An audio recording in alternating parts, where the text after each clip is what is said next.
You're watching Iron Beasts of World War II.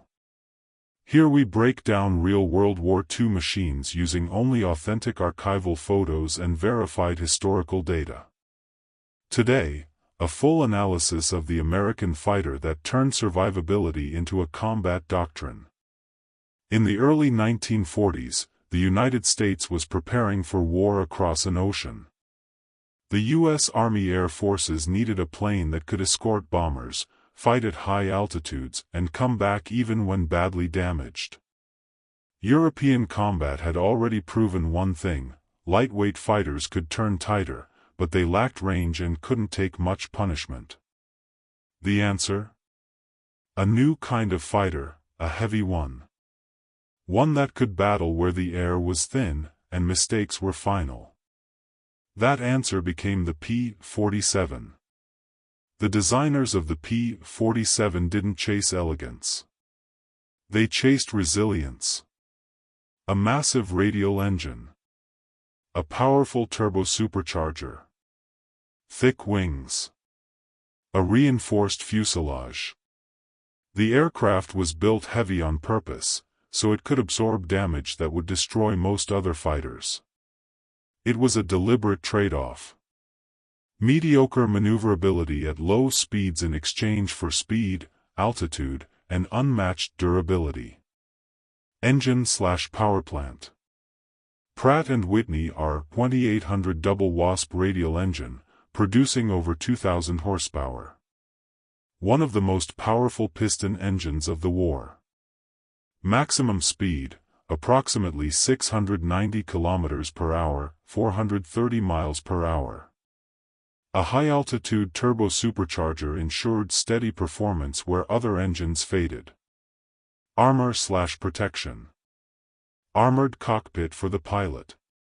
Reinforced airframe and internal systems. The P-47 could absorb machine G*N fire and shrapnel from flak bursts and still remain airborne. But it remained vulnerable to direct hits from heavy anti-aircraft and cannon fire. Armament. 8.50 caliber Browning machine G*NS. One of the heaviest G*N salvos among World War II fighters. The Thunderbolt could also carry bombs and rockets, making it a formidable ground attack platform. Mobility. Heavy weight reduced turn performance, but gave exceptional diving stability. In a dive, the P-47 accelerated faster than most enemy aircraft could follow. Flight/combat performance weak in turning dogfights. Superb diving speed and vertical control. Stable and strong at high speeds. The P-47 didn't fight in circles. It fought in the vertical, diving, climbing, and striking hard. Pilots nicknamed the P-47 the Flying Brick. It was heavy on the controls, demanding careful hands during takeoff and landing, but in combat, it inspired confidence. Ground crews often struggled with the complex turbo-supercharger system, but praised the engine's reliability. Pilots knew, if the aircraft got hit, it still might bring them home. And more than once, it did exactly that. The P-47 began its career as a high-altitude escort fighter. But over time, its true calling emerged.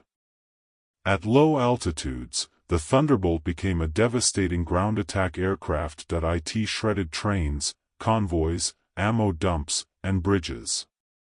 8 machine G*NS could cut through armored columns and tear apart enemy fortifications.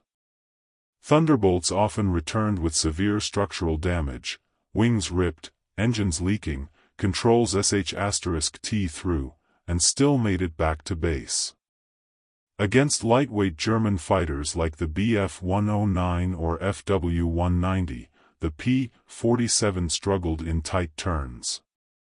But it dominated in firepower, durability, and dive speed.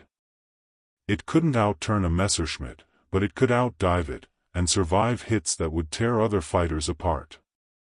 Compared to its American cousin, the P-51 Mustang, the Thunderbolt had shorter range and lower speed at high altitude, but far better survivability. Where the Mustang hunted in the skies, the Thunderbolt scorched the battlefield. The P-47 saw continuous upgrades throughout the war. New G** sights, reinforced wings, and better ordnance mounts expanded its role. Late models like the P-47D Razorback and Bubbletop versions improved visibility and ground attack effectiveness. Engine tweaks, fuel capacity upgrades, and improved cockpit protection turned the Thunderbolt from high-altitude escort into a close-air support legend. By war's end, over 15,000 Thunderbolts had rolled off the assembly line. The P-47 proved that a fighter didn't need to be sleek or elegant to dominate the skies and the battlefield. It influenced post-war attack aircraft design, emphasizing ruggedness, firepower, and survivability. Its reputation for bringing pilots home earned it the respect of veterans and the admiration of engineers. Today, dozens of Thunderbolts survive, restored, flying, or displayed in museums, as monuments to American engineering and the brutal lessons of aerial combat. The P-47 Thunderbolt was never a dueling champion. Its true strength lay elsewhere, in brutal firepower, unmatched survivability, and the ability to fly home when everything else was falling apart. It didn't seek the perfect fight. It outlasted it. This was Iron Beasts of WWII. Only real archival photographs. Only verified historical data. Subscribe to the channel and tell us in the comments which combat machine you want us to break down next.